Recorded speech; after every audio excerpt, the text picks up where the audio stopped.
pátrio, debaixo da bênção de nosso Deus, agradecidos ao Senhor por estarmos uma vez mais na escola bíblica dominical. Mais uma vez quero louvar a Deus pela sua vida, pela sua família que aqui está, que Deus é em Cristo. Abençoe a cada família aqui representada na escola bíblica dominical. Primeira fala aos irmãos, caso você ainda não tenha pegado a sua revista, por favor, procure as secretárias, não fique sem revista. Nós estamos na primeira lição, você pode ir ali atrás, corre ali e pega uma revista com as secretárias. Meus irmãos, chegamos à primeira lição do trimestre e é importante que a gente dê uma olhada para a nossa revista. Nós temos aqui uma temática muito importante. Nós vamos tratar esse trimestre sobre a Igreja do Senhor. E é importante que a gente tenha uma visão, a capa da nossa revista, se você puder aí olhar, uma visão cristocêntrica da Igreja, onde as pessoas que compõem o corpo de Cristo formam aqui nessa ilustração a cruz. Então a igreja é justamente isso, onde o centro deva ser sempre Cristo e a cruz de Cristo, como aí está, e essas pessoas aí em volta representando todos aqueles que compõem o corpo de Cristo. E a gente vai falar sobre isso na nossa lição, como é que a gente entrega uma pessoa ao corpo de Cristo, como que a gente adere as pessoas à Igreja do Senhor. Então a gente vai refletir um pouco sobre isso, falarmos o que é a igreja, como ela é definida, como ela é estruturada ou composta. Então a gente vai ver isso ao longo desta primeira lição. Mas antes disso, a temática, como nós adiantamos aqui, quando fizemos menção, é o corpo de Cristo, origem, natureza e vocação da igreja no mundo. O comentarista deste trimestre é o pastor José Gonçalves, o pastor que está aí comentando as lições bíblicas deste primeiro trimestre, muito conhecido, foi quem comentou, acredito que foi um trimestre que os irmãos hão de se lembrar, que é bem recente, as sutilezas, contra a Igreja de Cristo, foi o pastor José Gonçalves que comentou também, e nesse primeiro trimestre de 2024, ele retorna comentando agora sobre essa temática, trazendo a igreja como a sua base. Então, meus irmãos, olhemos um pouco agora para o sumário. Hoje nós vamos falar sobre a origem da igreja, mas se os irmãos forem percebendo, as lições elas são de forma crescente, se assim podemos dizer, elas vão introduzindo o assunto da igreja e até chegarmos ao ponto de tratarmos sobre tudo que está relacionado à Igreja do Senhor.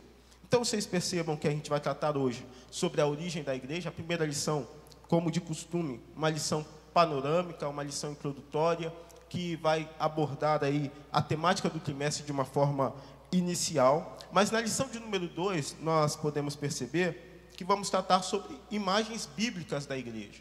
Então, já vai ser uma lição onde nós vamos ver como a Bíblia representa a igreja em suas imagens, seja como corpo, seja como a habitação de Deus, seja como o santuário de Deus. Então, algumas imagens bíblicas sobre a igreja. A lição de número 3 vai tratar sobre a natureza da igreja. Aqui vamos tratar sobre a confessionalidade da igreja, como ela tem a sua natureza, e é claro, uma natureza divina. Nós vamos ver que a igreja ela tem a sua origem em Deus, nessa primeira lição, mas como de costume, o trimestre ele vai se compondo de forma que os assuntos eles se interligam.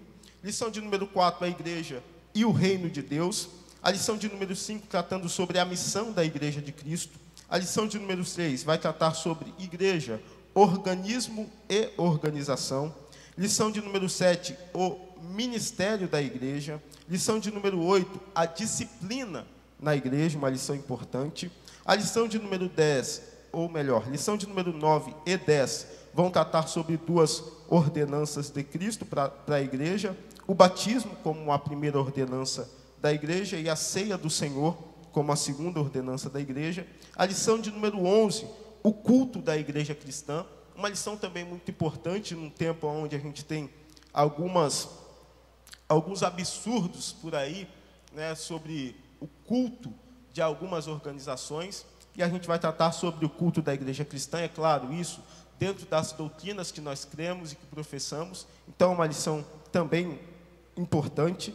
Lição de número 12, o papel da pregação no culto. E lição de número 13, encerrando o trimestre, o poder de Deus na missão da igreja. Então, assim está estruturado o nosso trimestre, um trimestre que, por certo, vai ser abençoador a todos nós, e que nós possamos dar o devido valor e a atenção ao que nós aprenderemos aqui sobre este trimestre. Então, abrindo aí a sua revista, na lição de número 1, a origem da igreja, nós não fizemos a leitura, tanto do texto áureo, a verdade prática eu citei aqui, mas não fizemos a leitura bíblica em classe, justamente para ganharmos tempo, mas também porque nós vamos, desde o texto áureo, verdade prática e até a leitura bíblica em classe, já tirar algumas coisas de forma introdutória para a nossa lição de número 1 aqui hoje. Então, eu gostaria que os irmãos se atentassem aí. Nós temos o texto áureo, que ele está como um recorte da leitura bíblica em classe, em Atos dos Apóstolos, capítulo de número 2, versículo 38, que diz assim o texto: E disse-lhes Pedro, arrependei-vos, e cada um de vós seja batizado em nome de Jesus Cristo, para perdão dos pecados, e recebereis o dom do Espírito Santo. Então, este texto áureo aqui é importante, a gente vai destacar algumas coisas, mas antes disso, vamos seguir fazendo a leitura. Como de costume, vou pedir à igreja para ler no 3 a verdade prática. Então, todos nós juntos no 3, a verdade prática. 1, 2, 3.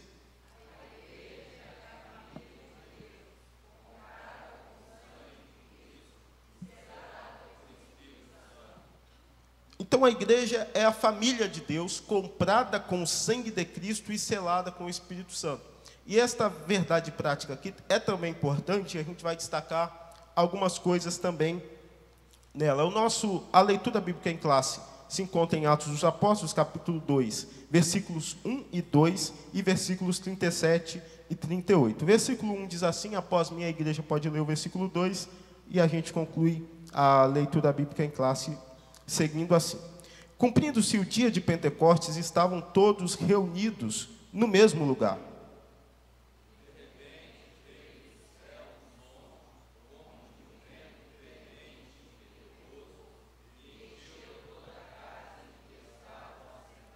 Versículo 37, ouvindo eles isto, compungiram-se em seu coração e perguntaram a Pedro e aos demais apóstolos: que faremos, varões irmãos?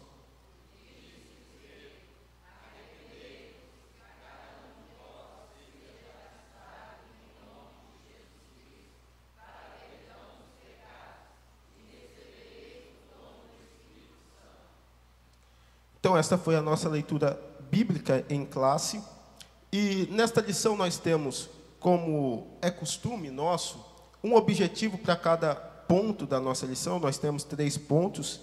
E o primeiro deles é descrever a trajetória do povo de Deus na Bíblia e também na história. O segundo objetivo da nossa lição é apresentar a igreja como criação divina. E nós vamos entender aqui, meus irmãos, o processo pelo qual a igreja foi criada, edificada e também inaugurada. E os irmãos vão entender como isso se divide e como é que Deus, desde o princípio, já tinha em seu coração uma igreja como a criação dele. Então, a gente vai entender isso no segundo ponto da nossa lição. Terceiro objetivo, identificar a igreja como a comunidade de salvos, ou como uma comunidade de salvos. Então, meus irmãos, como eu disse, eu gostaria de destacar algumas coisas, de forma introdutória com os irmãos, do nosso texto áureo e também da nossa verdade prática. O nosso texto áureo, o contexto dele está relacionado a Atos dos Apóstolos, capítulo de número 2, onde todos bem conhecemos a história e a narrativa, onde o Espírito Santo desceu e encheu toda a casa, em que todos estavam reunidos no mesmo lugar, no mesmo propósito, esperando esta promessa, e é ali que se cumpre a promessa dita pelo profeta Joel, lá no capítulo 2 do seu livro, onde ele vai proferir a palavra que Deus derramaria do seu Espírito sobre toda a carne. Então, anos se passam, a história se passa, Jesus mesmo disse aos seus discípulos, olha, ficar em Jerusalém, até que do alto sejais revestidos de poder. Então, Atos dos Apóstolos, capítulo 2, é o cumprimento de tudo isso, aonde o Espírito Santo vai descer sobre eles e encher toda a casa, encher todos que estavam ali, aonde nós vemos a plenitude do Espírito batizando aqueles homens. Só que, após isto, há pessoas ali que estão confusas, aonde eles vão questionar a Pedro e também aos demais irmãos e apóstolos que ali estavam, dizendo que nós lemos no versículo 37, ouvindo eles isto, compungiram-se em seu coração e perguntaram a Pedro e aos demais apóstolos, que faremos, varões, irmãos? E a resposta de Pedro a estes homens que estão questionando eles, estão confusos, é uma resposta que nos traz algumas verdades que nós precisamos destacar aqui para a nossa lição. Porque o Pedro, ele responde dizendo de um processo que todos nós passamos por ele, e que todos aqueles que um dia se achegarão a estar inseridos no corpo de Cristo, também hão de passar por este processo. E aí a resposta do apóstolo Pedro é justamente esta: arrependei-vos, e cada um de vós seja batizado em nome de Jesus Cristo, para perdão de pecados. E não só isso, mas depois que se arrependerem e forem batizados em nome de Jesus Cristo para o perdão de pecados, recebereis o dom do Espírito Santo. Então perceba que o apóstolo Pedro, ele está aqui dizendo a estes homens, arrependei-vos. O primeiro ponto, o ponto de partida que o apóstolo Pedro leva para estes homens é o arrependimento. E a gente precisa entender, meus irmãos, que todos nós que aqui estamos, passamos por um processo em que Jesus nos resgata e nos traz para uma nova vida.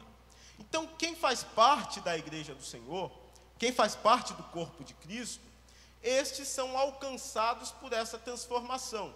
Nós vamos ver isso no ponto de número 3, onde vamos tratar sobre regeneração, e eu não quero adiantar demais o assunto, mas de forma introdutória, a gente percebe que todos nós aqui temos a nossa história, seja também aqueles que nasceram, como diz a expressão, na igreja, que foram criados na igreja, mas todos têm o alcance do Evangelho como transformação de vida, porque a nossa natureza pecaminosa, a nossa condenação eterna que está prevista pelo pecado é para todos nós, independente daqueles que se achegaram ao longo da vida para a igreja ou que foram desde criança criados no meio ou no contexto da igreja. Mas todos precisam ser alcançados por esta regeneração e esta nova vida em Cristo Jesus. Então, aqueles que se achegam a Cristo, eles precisam passar por este processo que o apóstolo Pedro está dizendo, de arrependimento. Então, ele está dizendo, olha, arrependam-se e sejam batizados em nome de Jesus Cristo. Para quê, meus irmãos? Aí eu pergunto, os irmãos respondem em forma de coro. Para que este batismo que o apóstolo Pedro está dizendo após o arrependimento deles? Para, está aí no texto, olha o texto, para quê? Ó, eu vou ler o texto e vou perguntar para vocês que vão dizer, ó, arrependei-vos e cada um de vós seja batizados em nome de Jesus Cristo para perdão de pecados. Então, o primeiro batismo que o apóstolo Pedro está fazendo referência aqui é o batismo para perdão de pecados. E por isso que eu disse que todos nós que aqui estamos, passamos por este processo que o apóstolo Pedro está dando a carta aqui para estes homens que estão o questionando. Por quê? E aí a gente precisa fazer referência a alguns batismos que são ditos por nós, que nós cremos, que todos nós passamos, e o primeiro deles é o batismo pelo Espírito Santo. E este batismo é onde o agente Espírito Santo, ele faz com que a pessoa seja inserida no corpo de Cristo. E como se dá esse batismo? Esse batismo se dá no momento da conversão de alguém. Então, quando alguém se converte a Cristo, esta pessoa está sendo batizada pelo Espírito Santo e sendo inserida no corpo de Cristo. É claro, este processo, embora cremos ser instantâneo, é um processo de regeneração, aonde a pessoa está sendo convertida a Cristo. Então há toda uma mudança, uma transformação no íntimo dessa pessoa, aonde as suas atitudes, a sua forma de andar, de falar, de se comportar, a sua forma de fazer as coisas muda porque ela está se convertendo a Cristo. Mas este batismo é o batismo pelo Espírito Santo, aonde todos nós que nos convertemos a Cristo, somos alcançados. O batismo pelo Espírito Santo. Então, eu e você somos batizados, ou fomos batizados pelo Espírito Santo no momento de nossa conversão. E é por isso que o apóstolo Pedro está dizendo, olha, arrependam-se. Por quê? Para a pessoa se converter a Cristo, ela precisa se arrepender.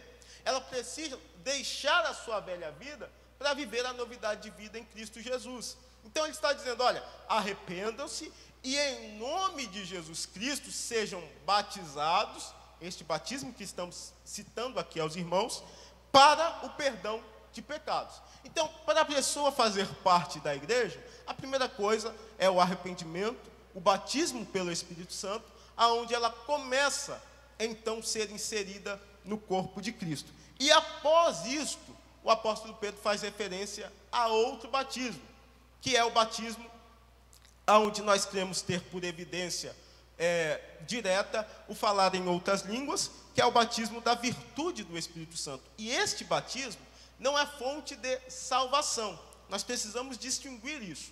O batismo com ou no Espírito Santo, e os irmãos precisam se atentar aqui, porque nós dissemos o batismo pelo Espírito Santo, aonde o Espírito Santo é o agente, aonde ele faz com que a pessoa seja inserida no corpo de Cristo, e temos o batismo com e no Espírito Santo, aonde tem por evidência o falar em outras línguas, que é o batismo como fonte de poder e não de salvação. E por isso nós precisamos distinguir bem, porque o agente aqui já não é o Espírito Santo, e sim Jesus. É Jesus aqui quem é o batizador. É por isso que João, dizendo aqueles que eram batizados por ele, o João Batista, ele diz, olha, eu vos batizo com água, mas haverá outro, que é maior do que eu, que vai vir e batizar vocês com o Espírito Santo e com fogo. Então, é Jesus o agente batizador aqui. O batismo que nós cremos ser o batismo pelo Espírito Santo, ele é fonte de salvação, porque insere a pessoa no corpo de Cristo.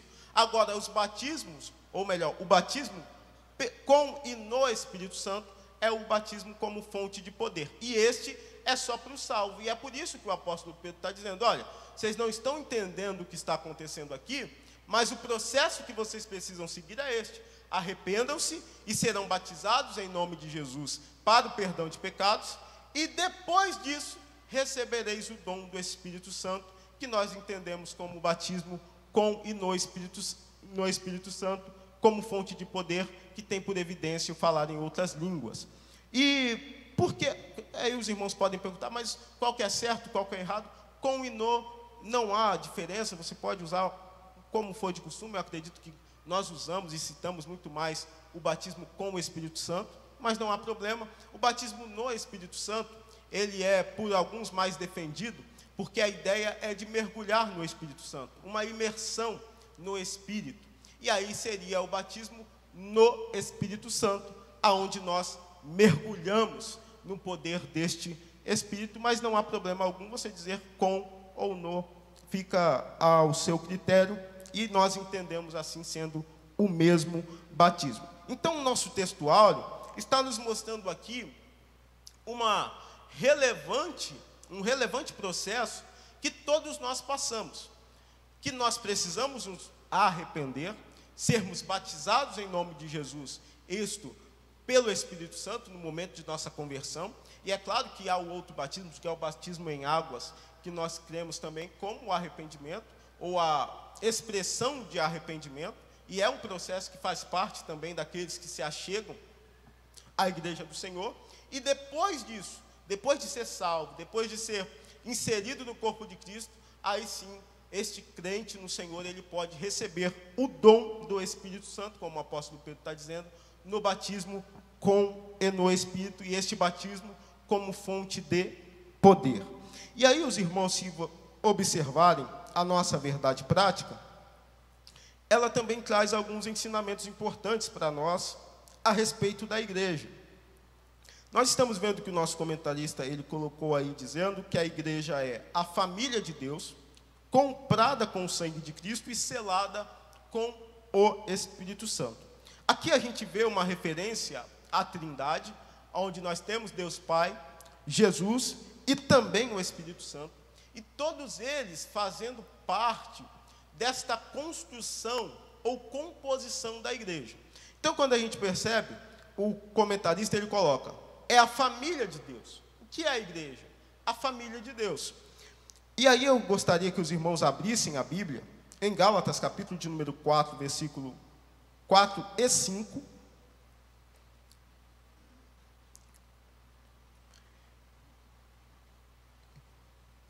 E Deus Pai, que tem esta família, que nós somos a família de Deus, é aquele que enviou o seu Filho para morrer por nossos pecados.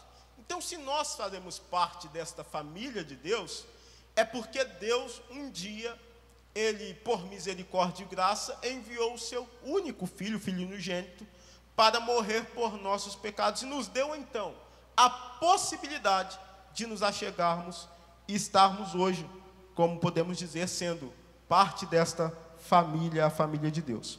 Gálatas, capítulo de número 4, versículo 4 e versículo 5. Os irmãos que acharem, por gentileza, podendo se pôr de pé, aguardar um minutinho só, o diácono vai levar o microfone até você e pode fazer a leitura.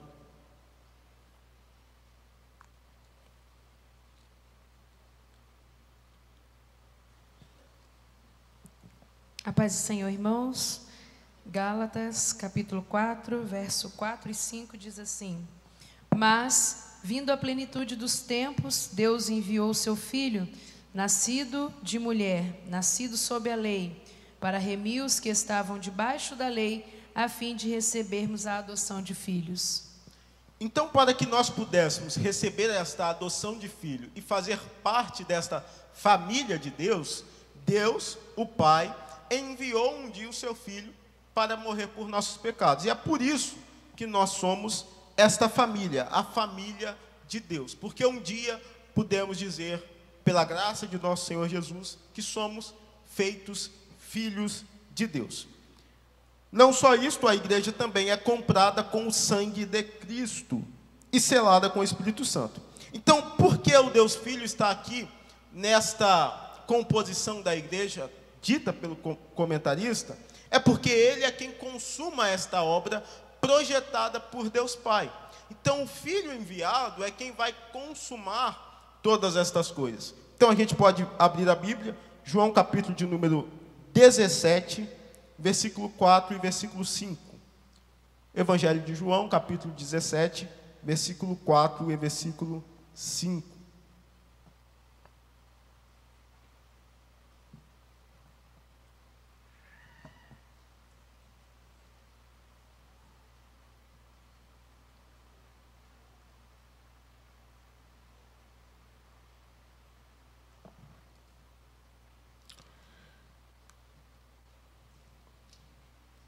João capítulo 17, versículo 4 e 5 diz assim: Eu glorifiquei-te na terra, tendo consumado a obra que me deste a fazer. E agora glorifica-me tu, ó Pai, junto de ti mesmo, com aquela glória que tinha contigo antes que o mundo existisse. Então é Jesus dizendo que glorificou o Pai na terra, tendo consumado a obra que o Pai o deu para fazer. Então, Jesus é o consumador desta obra redentora, e por isso nós podemos dizer que somos também igreja comprada com o seu sangue.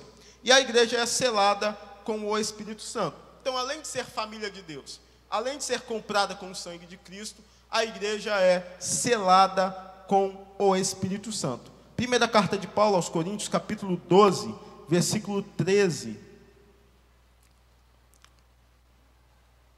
Primeira carta de Paulo aos Coríntios, capítulo de número 12, versículo 13, diz assim: pois todos nós fomos batizados em um Espírito, formando um corpo, quer judeus, quer gregos, quer servos, quer livres, e todos temos bebido de um Espírito. Pois todos nós fomos batizados em um Espírito, formando um corpo, é o que diz o apóstolo Paulo. Então, esta igreja, que é a família de Deus Pai, que enviou um dia o seu Filho para morrer por nossos pecados, que é comprada pelo sangue de Cristo, que foi quem consumou esta obra, Jesus, esta obra redentora, e ela é também selada com o Espírito Santo, que é aquele que nos batiza e nos faz ser parte deste corpo, ou nos faz formar este corpo. E aí diz o apóstolo Paulo, quer judeus, quer gregos, quer livres, quem quer que seja, aqueles que foram alcançados pela obra do Espírito Santo fazem parte deste corpo. Então, meus irmãos, de forma introdutória, nós vimos que no nosso textuário e também na nossa verdade prática, nós temos alguns ensinamentos importantes para a gente entender como a igreja ela é composta. Primeiro, a igreja é formada por pessoas, mas qual o processo que estas pessoas elas estão inseridas para fazerem parte da igreja? É disso que nós estamos dizendo aqui, tanto no nosso textuário, bem como também na nossa verdade prática. Então, nós temos aí à frente os 3 pontos da nossa lição. Nós precisamos definir o que seria a igreja, desde quando a igreja existe. A igreja existia no Antigo Testamento? São perguntas da nossa lição que a gente vai respondendo ao longo dos pontos da nossa lição. Primeiro ponto da nossa lição, o povo de Deus na Bíblia e na história. O primeiro subponto no Antigo Testamento, o segundo subponto no Novo Testamento, e na história cristã é o terceiro e último subponto. Então, meus irmãos, a pergunta que nós podemos responder neste ponto aqui é: a igreja já existia no Antigo Testamento? Será que a igreja que nós conhecemos hoje, ou aquilo que nós compreendemos ser igreja hoje, já existia no Antigo Testamento? E aqui é importante a gente tomar muita atenção, porque nós temos um problema que precisa ser evitado por todos nós. Mas vamos ao primeiro subponto da nossa lição, no Antigo Testamento, para a gente chegar lá. O comentarista ele vai trazer o termo hebraico, que pode ser o termo semelhante ao termo grego do Novo Testamento, que pode se referir à igreja, que é o termo carral. Ele está aí no início do texto do seu ponto aí. Este termo ele pode ser compreendido como uma convocação para uma assembleia ou o ato de reunir-se em assembleia. Só que é importante a gente dizer que no Antigo Testamento, este termo aqui, ele está, em sua maioria, relacionado ao Israel étnico. Ou o que seria isso? A nação de Israel. Então, o termo que nós podemos utilizar para se referir à igreja no Antigo Testamento está relacionado ao Israel, a nação de Israel tão somente. E por que a gente precisa evitar aqui alguns problemas? Porque há uma ideia de que a igreja do Novo Testamento, ou a igreja que foi inaugurada no Novo Testamento, ela seja a substituta direta da nação de Israel. E isto precisa ser de muito cuidado por todos nós, porque não é bem assim. A nação de Israel é a nação alcançada por uma aliança divina com o Abraão. Então, Abraão, ele recebe de Deus esta aliança, e é Deus dizendo a Abraão que dele haveriam nações, que de Abraão surgiriam reis, que de Abraão toda a terra seria abençoada, todas as famílias da terra seriam abençoadas. Então, há uma aliança divina com Abraão e logo também com a nação de Israel. Só que qual é o problema de dizer que a igreja é esta substituta, ou que a igreja faz o mesmo papel e recebe tudo aquilo que Israel recebeu no Antigo Testamento? O problema é que Abraão recebe de Deus algumas promessas dentro dessa aliança, e promessas essas que são incondicionais. Então, não importa o que aconteça, Deus há de cumprir, porque fez esta aliança com Abraão, na nação de Israel, aquilo que prometeu. Mas a igreja não pode, de forma direta, dizer que receberá estas promessas como igreja do Senhor. A igreja é a igreja, Israel é Israel. É claro que dentro de uma compreensão e perspectiva espiritual, muita coisa pode ser aplicada à igreja, mas nós precisamos fazer esta separação. Israel, nação, igreja é outra coisa, projetada por Deus, fundada por Cristo e inaugurada pelo Espírito Santo lá na frente, lá no Novo Testamento. Então a igreja existia no Antigo Testamento? De certa forma, não de forma formada e estruturada. Mas nós precisamos entender, e vamos ver isto lá na frente, no segundo ponto da nossa lição, que Deus, a igreja como criação divina, sempre esteve no coração do Senhor. Ele sempre a projetou, ele sempre a articulou, idealizou a igreja em seu coração. Então, de certa forma, a igreja existia no coração de Deus, mas ao longo da história ela foi aparecer. Então a gente precisa separar Israel da igreja de forma direta aqui, e a igreja não sendo aqui a substituição de Israel, porque senão a gente vai tomar algumas coisas que não são diretamente para a igreja do Senhor. Então, esse termo que nós utilizamos aqui, ele é referido a Israel como nação, ao Israel étnico. Mas por que ele é semelhante ao termo que se usa no grego, e a gente vai ver isso no segundo subponto da nossa lição, para se referir à igreja? E aí a gente vai entender porque justamente é um termo que vai se dizer de um ajuntamento, de uma reunião ou de uma assembleia. E é por isso que há esta semelhança. Mas aí a gente pode fazer referência a alguns textos que trazem o termo kahal, o termo hebraico que nós estamos dizendo, ao longo do Antigo Testamento. Então, Deuteronômio, capítulo 4, versículo 10. Deuteronômio, capítulo de número 4, versículo 10. Onde nós vamos ver um povo reunido, que tem a referência deste termo hebraico. Capítulo 4, versículo 10 de Deuteronômio diz assim: o dia em que estiveste perante o Senhor teu Deus em Horebe, quando o Senhor me disse: ajunta-me este povo, e os farei ouvir as minhas palavras e a aprender-las-ão, para me temerem todos os dias que na terra viverem, e as ensinarão a seus filhos. Então, é Deus dizendo ao Moisés: ajunta-me este povo. É referência justamente a este termo hebraico, onde há uma convocação para uma assembleia, ou o ato de reunir-se em uma assembleia. A congregação do povo, lá em Juízes, capítulo de número 20, versículo 2, nós temos também referência a este termo. Juízes, capítulo de número 20, versículo 2, que diz assim: e os principais de todo o povo, de todas as tribos de Israel, se apresentaram na congregação do povo de Deus, 400.000 homens de pé, que tiravam a espada. É também referência a este termo. Uma multidão, 1 Samuel, capítulo de número 17, versículo 47. 1 Samuel, capítulo de número 17, versículo 47. E saberá toda esta congregação que o Senhor salva, não com espada nem com lança, porque o Senhor é a guerra e ele vos entregará na nossa mão. Então, toda esta congregação, ou a multidão do povo de Israel, é também referência a este termo.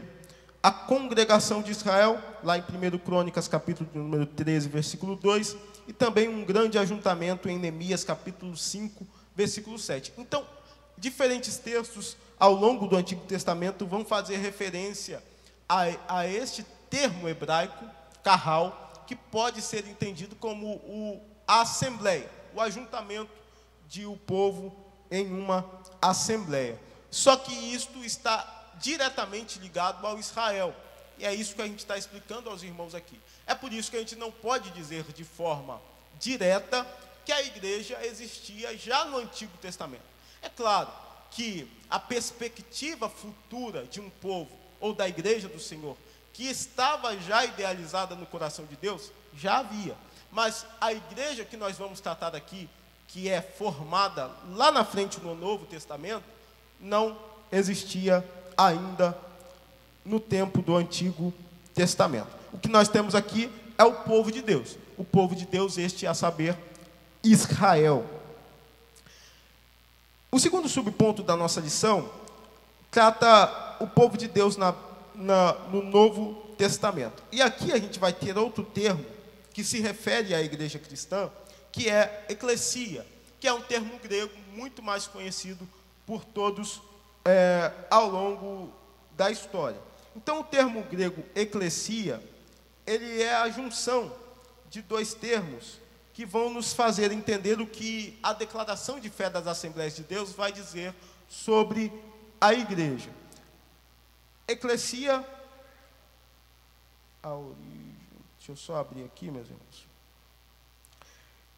É a junção de dois termos. O primeiro deles é ek, que quer dizer a partir de dentro de ou para fora de.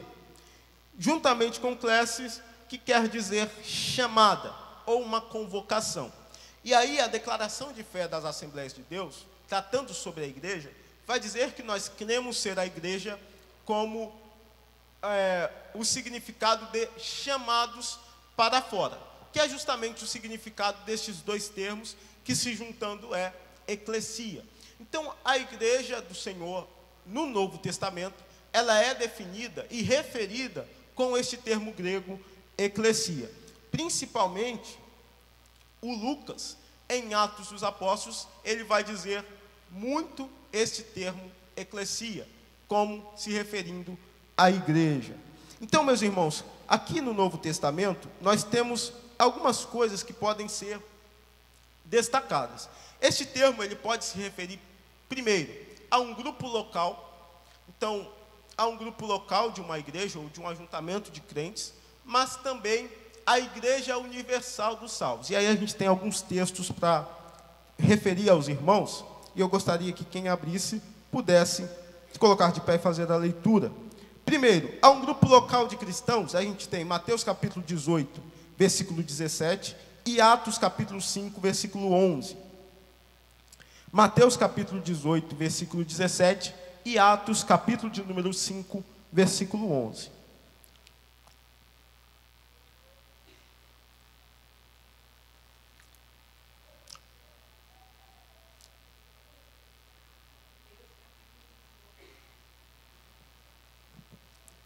Paz do Senhor, irmãos.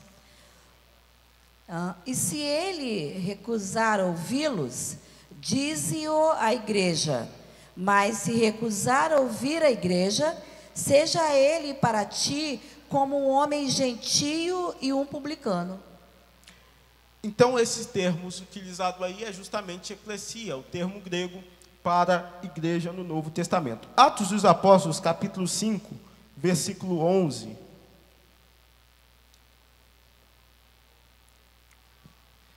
Paz do Senhor, meus irmãos. Diz assim o texto: E houve um grande temor em toda a igreja e em todos os que ouviram estas coisas. Então aqui é Lucas também fazendo referência a este texto, mas para se referir a um grupo local de cristãos. Então, o termo eclesia se refere à igreja, mas ele pode ser tanto referido a um grupo local, como também a Igreja Universal do Senhor.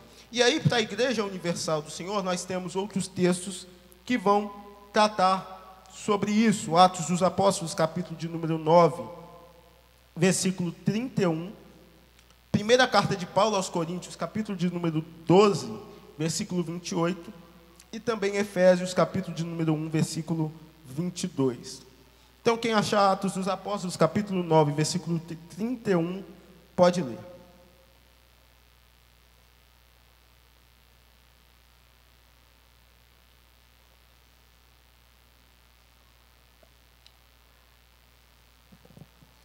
Então as igrejas em toda a Judéia e Galiléia e Samaria tinham descanso e eram edificadas. E andando no temor do Senhor e na consolação do Espírito Santo, se multiplicavam. Então percebam que Lucas aqui ele vai dizer pois todas, ou as igrejas, então já não é um grupo local, é uma Assembleia Universal que ele está fazendo referência aqui. Primeira carta de Paulo aos Coríntios, capítulo 12, versículo 28, diz assim, eu mesmo abro para os irmãos, para ganharmos tempo. Primeira carta de Paulo, capítulo 12, aos Coríntios, capítulo 12, versículo 28, que diz assim: e a uns pôs Deus na igreja, primeiramente apóstolos, em segundo lugar profetas, em terceiro doutores, depois milagres, depois dons de curar, socorros, governos e variedades de línguas. Aqui o apóstolo Paulo está fazendo referência à igreja universal, não a um grupo local. E aí ele vai dizer, e a uns pôs Deus na igreja, e aqui fazendo referência à igreja universal. Efésios, capítulo de número 1, versículo 22. Carta de Paulo aos Efésios, capítulo 1, versículo 22.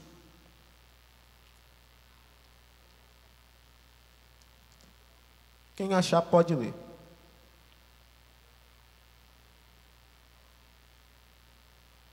E sujeitou todas as coisas a seus pés, e sobre todas as coisas o constituiu como cabeça da igreja. O constituiu como cabeça da igreja. Aqui não é uma referência a um grupo local, mas sim a igreja universal em todos os tempos e todas as épocas, em todos os lugares do mundo. Então, o termo do Novo Testamento é justamente esse, eclesia, que pode ser entendido como chamados para fora, mas que também pode se referir a um grupo local de pessoas ou de cristãos, como também a igreja universal de todos os salvos em todo o mundo. Terceiro subponto da nossa lição vai tratar sobre a igreja na história cristã. Aqui o comentarista ele traz um problema que muitos têm acreditado, e aí ele vai dizer sobre qual é o fundamento da igreja, ou qual seria aquele que é o fundamento da igreja. E aí ele vai dizer assim, aí na sua revista você pode acompanhar, há quem creia que a igreja subsiste governada pelo sucessor de Pedro e pelos bispos em comunhão com ele. Evidentemente, a tradição protestante rejeita esse conceito, visto que ele não reflete o contexto do Novo Testamento, onde a figura do sucessor de Pedro é totalmente estranha e desconhecida. Após a reforma do século XVI, a tradição protestante procurou dar sentido bíblico e mais preciso a respeito de um sentido bíblico e mais perfeito a respeito da igreja, do que a igreja é de fato. Em uma grande denominação protestante histórica, a igreja é definida como uma congregação local de pessoas regeneradas e batizadas após profissão de fé. Por outro lado, de acordo com um documento de uma grande denominação pentecostal americana, entendemos ser a igreja como o corpo de Cristo, a habitação de Deus através do Espírito Santo, com divinas nomeações para o cumprimento de sua grande comissão, onde cada crente nascido do Espírito é parte integrante da Assembleia Universal e da Igreja dos Primogênitos que estão inscritos no céu. Então, ao longo da história cristã, a igreja foi se desenvolvendo.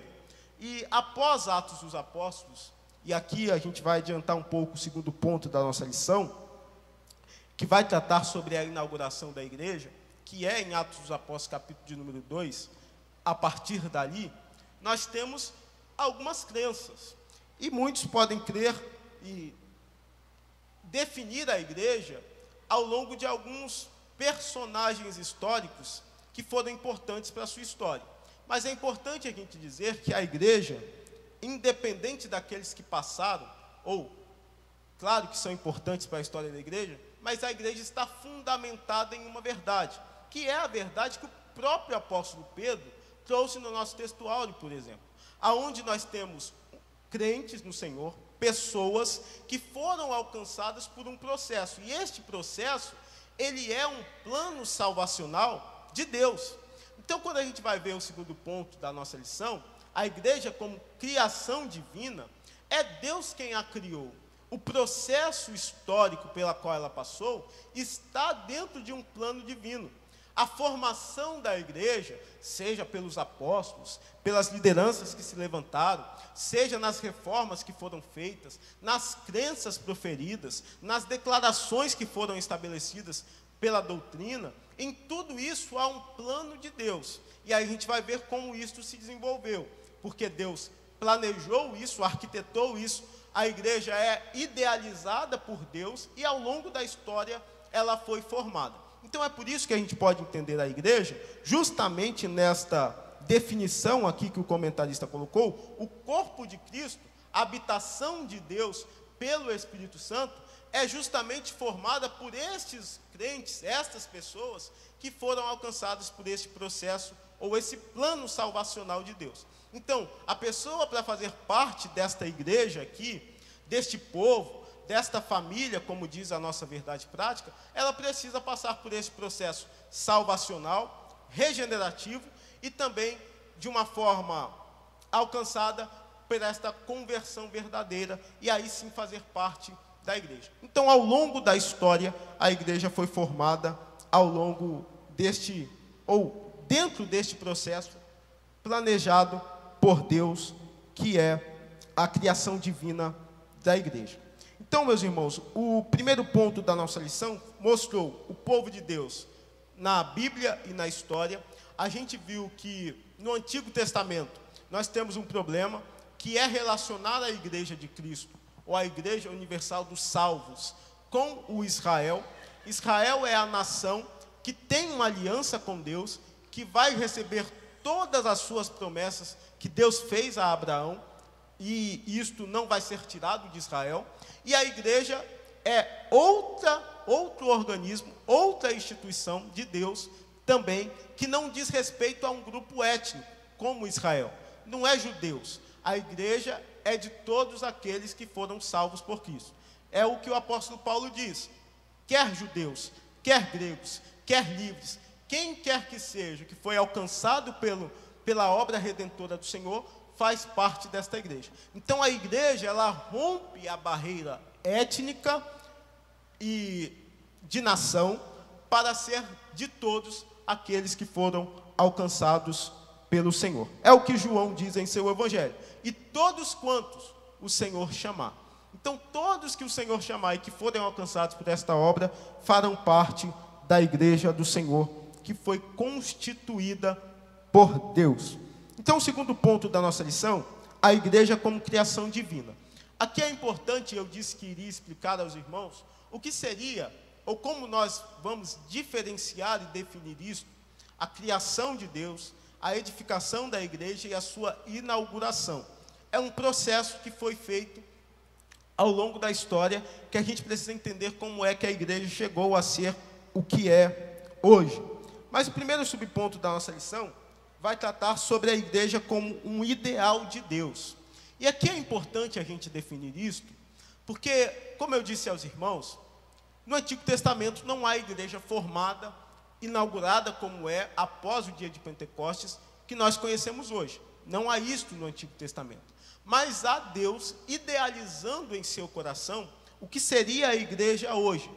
Desde a eternidade, Deus já planejava isso, arquitetava isso. Então a gente precisa entender que dentro da idealização divina, a igreja sempre existiu.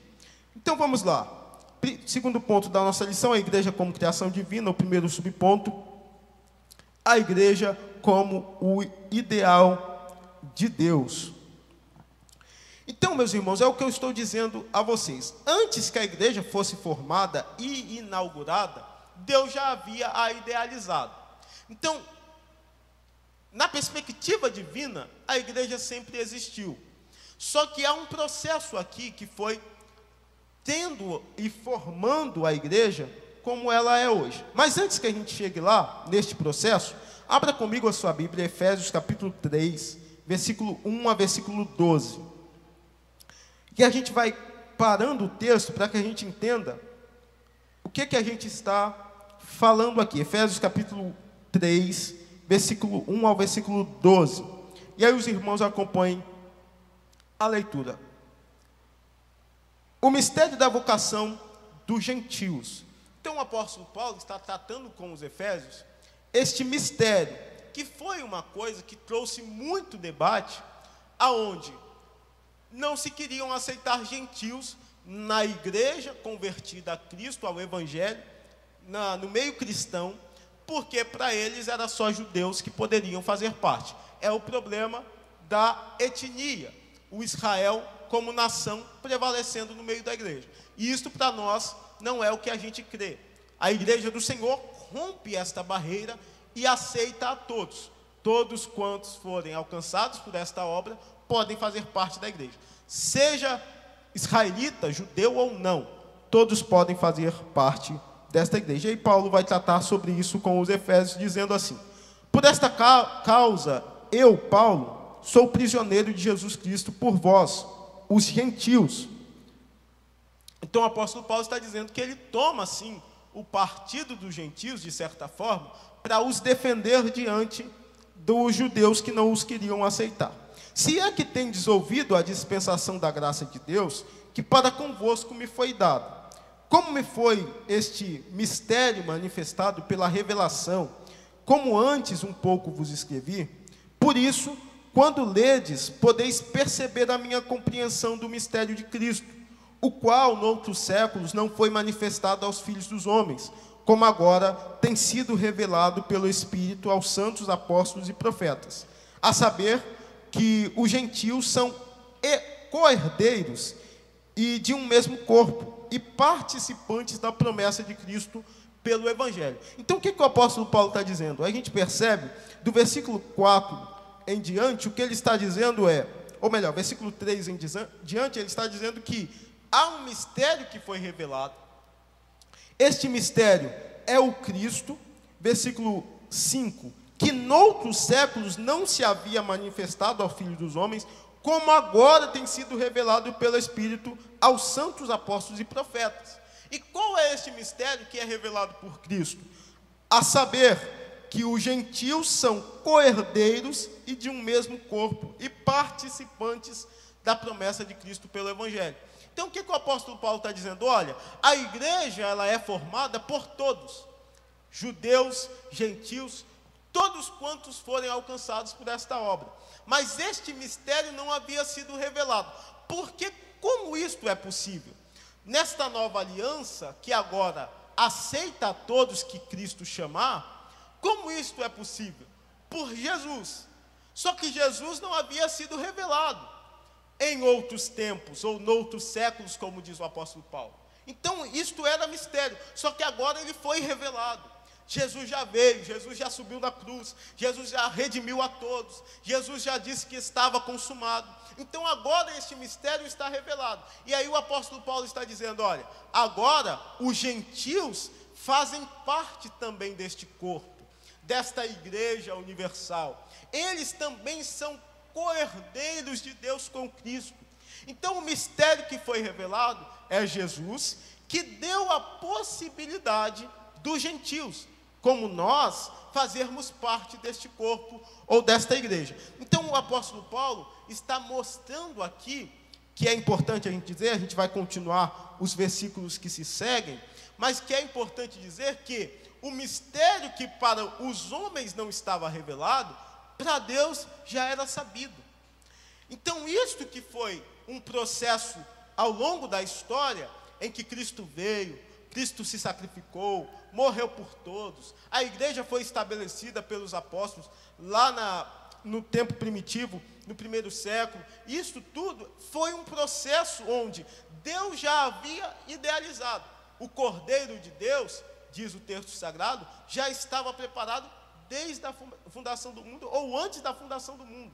Então, antes de todas as coisas, Jesus já estava lá, ele já estava preparado.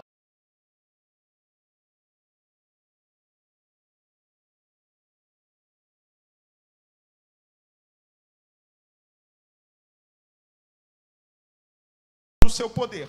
A mim o mínimo de todos os santos, me foi dada esta graça de anunciar entre os gentios, por meio do Evangelho, as riquezas incompreensíveis de Cristo, e demonstrar a todos qual seja a comunhão do mistério, que desde os séculos esteve oculto em Deus, que tudo criou por meio de Jesus Cristo. Então perceba que o apóstolo Paulo está dizendo, olha, mistério era para nós os homens, mas este mistério estava oculto em Deus. Deus já sabia de todas as coisas, já tinha idealizado todas as coisas, mas ainda este mistério não estava revelado a nós, os homens.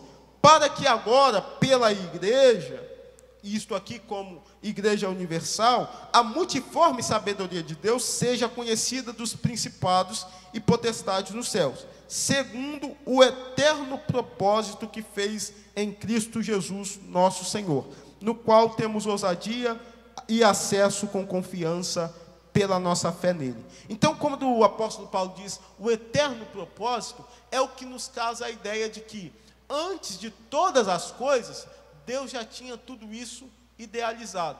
Deus já tinha tudo isso projetado. Na mente do Senhor, que não está preso ao nosso tempo e à nossa pequenez, todo este mistério já era sabido. Então, para nós, isto foi revelado ao longo do tempo, mas para Deus já havia sido tudo idealizado. Então, o que isso quer dizer para nós? Que o mistério da igreja, que hoje é universal, que hoje alcança todas as nações, que hoje todas as pessoas que se convertem a Cristo podem fazer parte deste corpo de Cristo e dessa família de Deus, esse mistério foi revelado ao longo do tempo a nós, mas para Deus já havia sido idealizado. Então, por que a gente entende a igreja como uma criação divina e a igreja como um ideal de Deus? Porque desde o princípio, tudo isso estava estabelecido por Ele em seu coração. É por isso que aí na sua revista, o comentarista, para fechar este subponto, primeiro subponto, ele vai dizer: na mente de Deus, portanto, a igreja já existia. Na mente de Deus, portanto, a igreja já existia. Então, desde a eternidade, ainda que fosse mistério para os homens, Deus já havia idealizado tudo isso. Irmã Lidiane.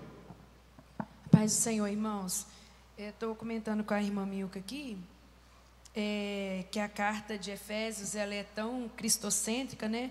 Pegando um gancho naquilo que o Luiz aponta sobre a imagem da capa da revista, nós vemos aí a palavra Cristo aparecendo 45 vezes na carta de Efésios.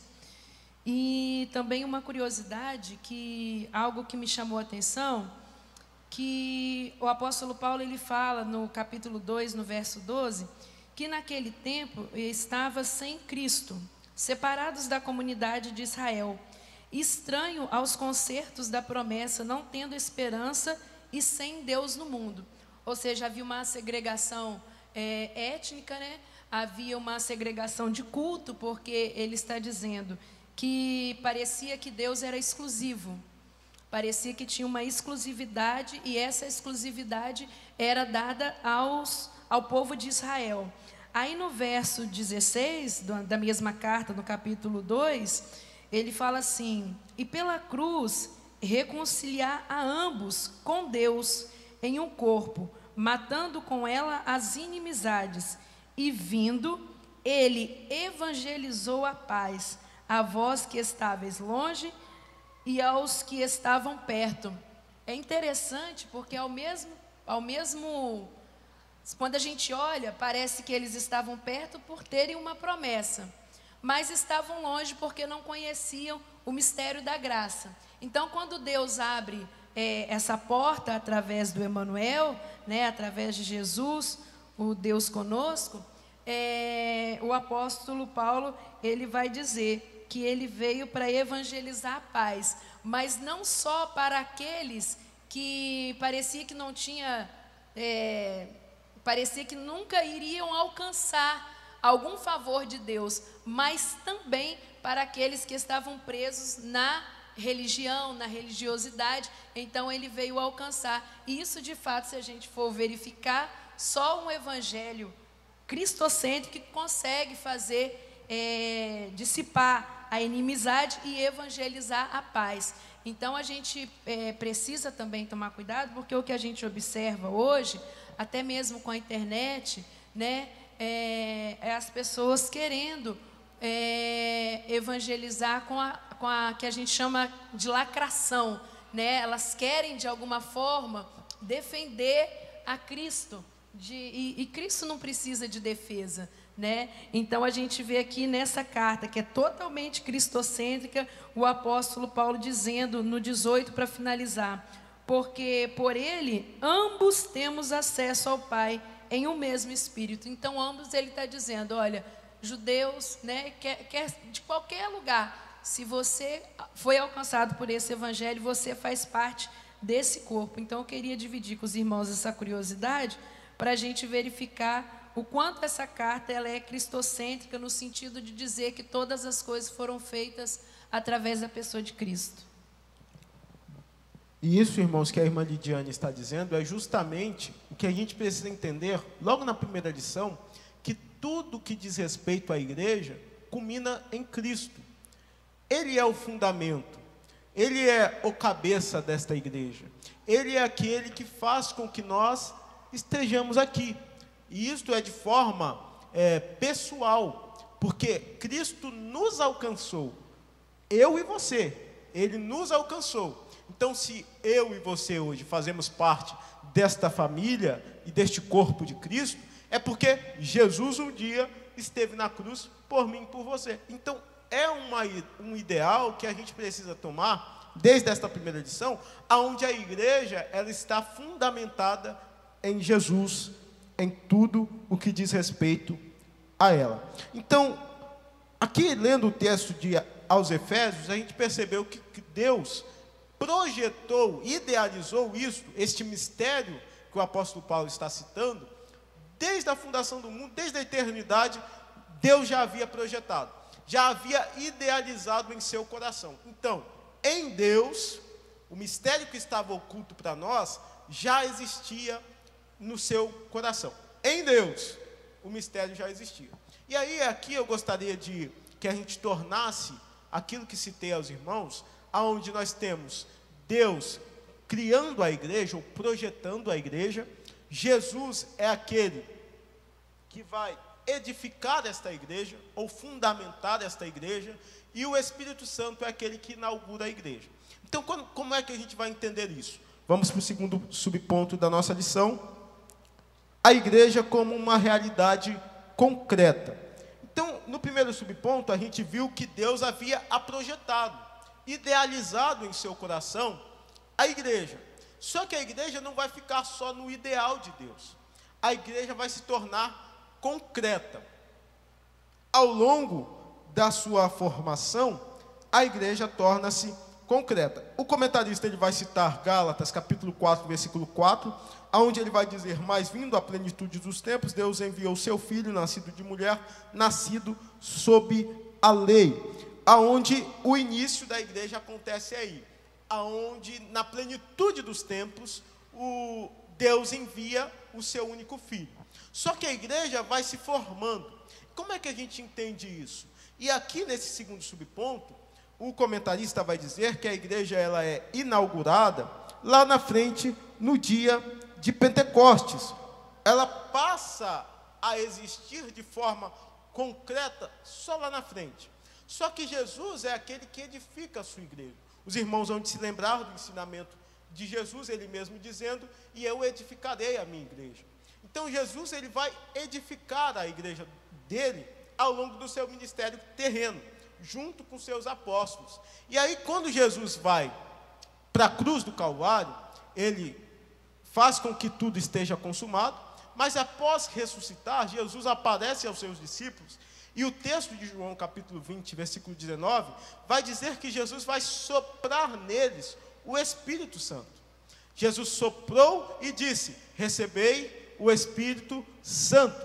Mas como é que a gente entende isso? Porque a gente está dizendo que a igreja é inaugurada pelo Espírito Santo no dia de Pentecostes, lá na frente. O que Jesus quer dizer quando ele, soprando, diz aos discípulos: recebei o Espírito Santo? Jesus, precisamos lembrar, é quem edifica a igreja. A igreja é inaugurada no dia de Pentecostes, mas já estava edificada por Jesus. E quando Jesus diz, recebei o Espírito Santo soprando nos seus discípulos, ele estava querendo dizer que a igreja que foi idealizada por Deus ao longo da eternidade em seu coração, aonde Deus ocultou este mistério ao longo do tempo aos homens, mas o revelou em Cristo Jesus.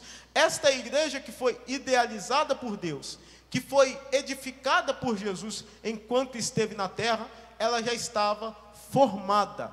Então, ali, quando Jesus, ainda nos evangelhos, está dizendo, recebei o Espírito Santo, ele está dizendo, a minha igreja, a igreja idealizada por Deus, o Pai, já está formada. Só que isto só vai se ter uma inauguração em Atos dos Apóstolos. Este conceito, ele pode ser entendido muito também pelo autor de Lucas e também de Atos, que é o próprio Lucas, aonde ele não cita em seu evangelho em nenhum momento esse termo para se utilizar eclesia sobre igreja. Então, isto dá a nós o entendimento de que Lucas não tinha o conceito de igreja no evangelho.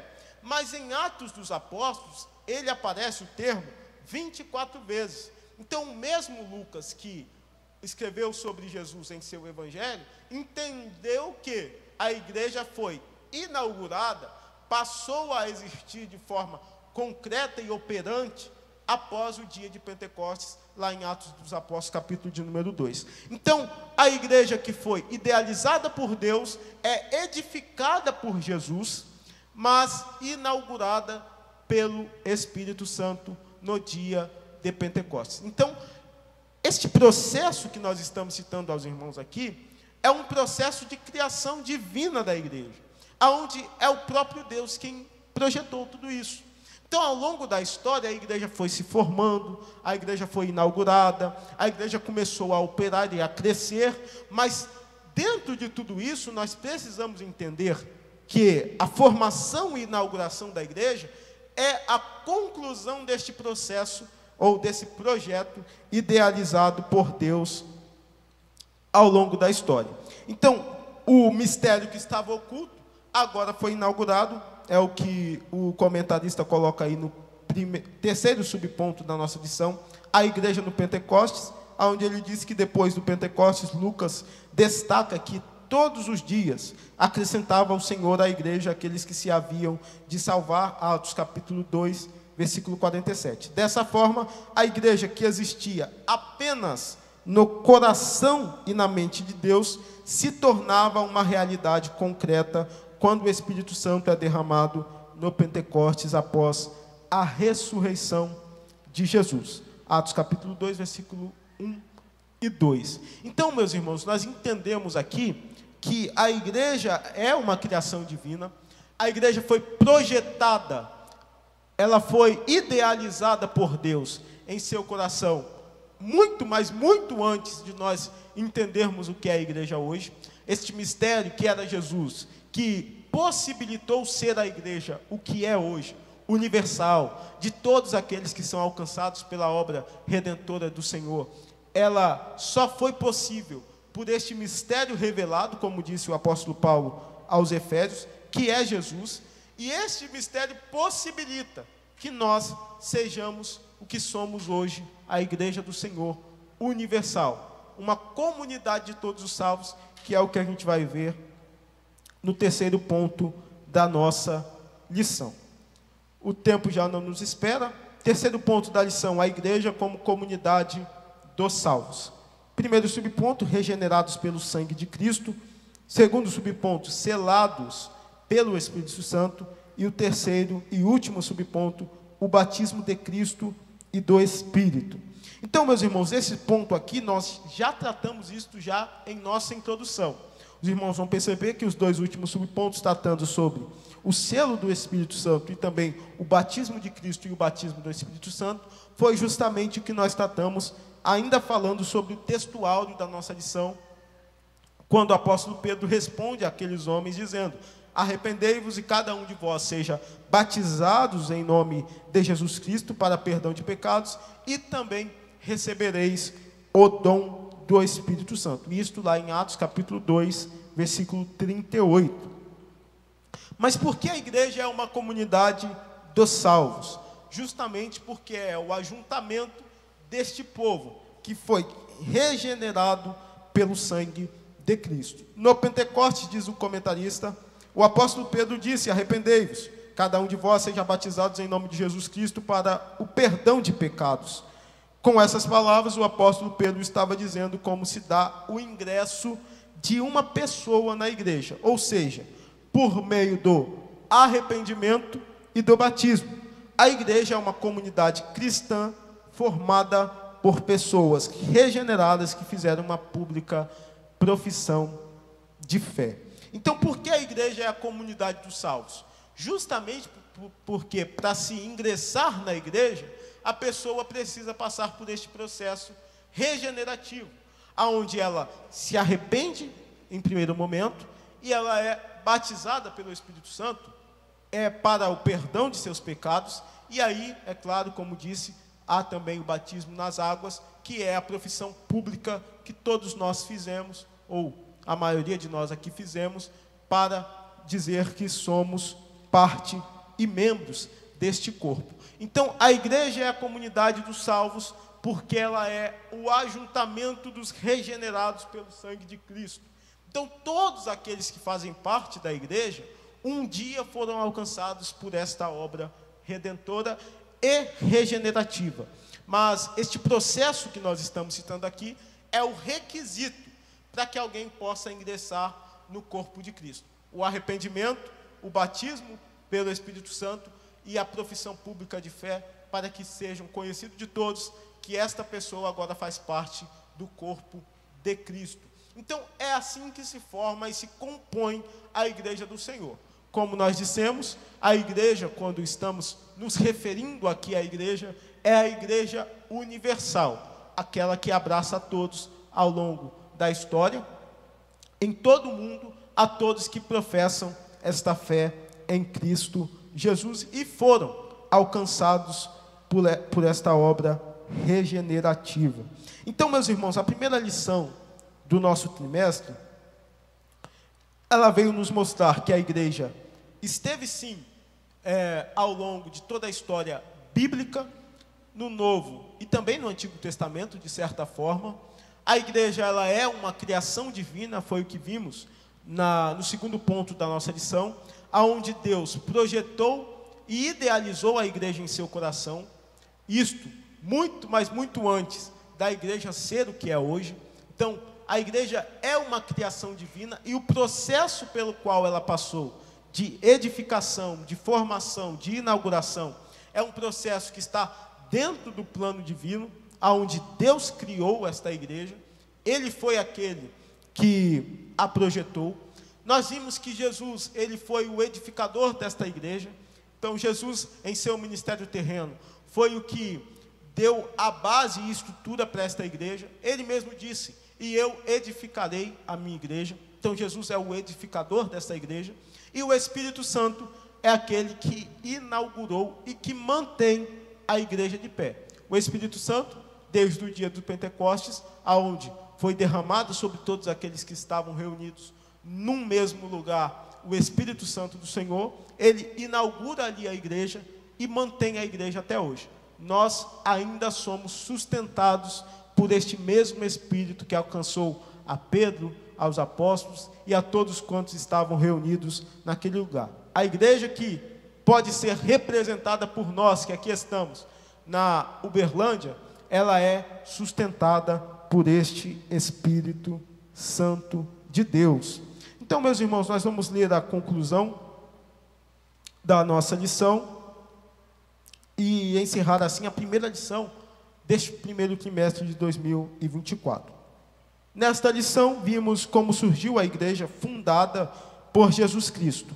Ela existiu primeiramente no plano de Deus, até se estabelecer no Novo Testamento após a morte e ressurreição de Cristo e a infusão dos cristãos no corpo de Cristo por meio do Espírito Santo.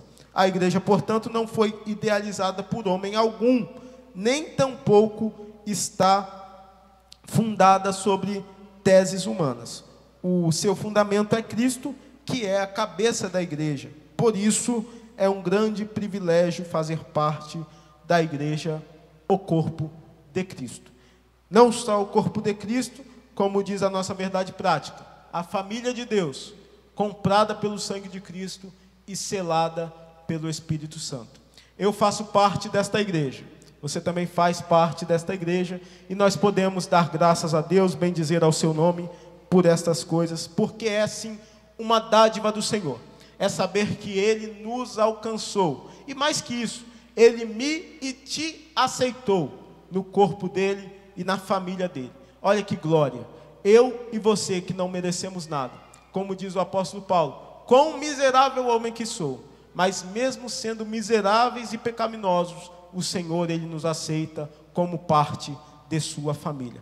Glórias, pois, ao nome do Senhor por isso. Então, esta foi a nossa primeira lição deste trimestre, que Deus possa te abençoar e sustentar a nossa vida, para que a gente possa perseverar em aprender a palavra do Senhor na escola bíblica dominical. Nós vamos estar orando, coloque a mão no seu coração, nós oraremos.